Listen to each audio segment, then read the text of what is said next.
YouTube'da 4000 soat tomosha vaqtiga erishish juda ham oson va bugungi videoda men bunga erishish uchun siz bilishingiz kerak bo'lgan 4 ta usulni o'rgataman.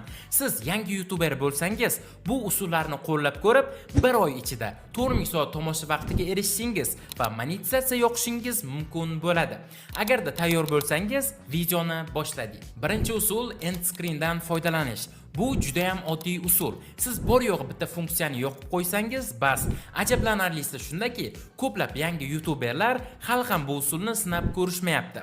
Har gal video joylaganingizda, albatta boshqa videolaringizni yakuniy ekranda joylashtiring. Bu juda ham muhim. Chunki bu orqali obunachilaringiz ketma-ket videolaringizni tomosha qilishlariga erishasiz. Bu orqali tomoshabin bir videongizni ko'radi, unga sizning videongiz yoqadi. Keyin esa ikkinchi videongizni ham u ko'radi. Hattoki uchinchisini ham ko'rishi mumkin. Bu esa tomosha vaqtini keskin oshiradi.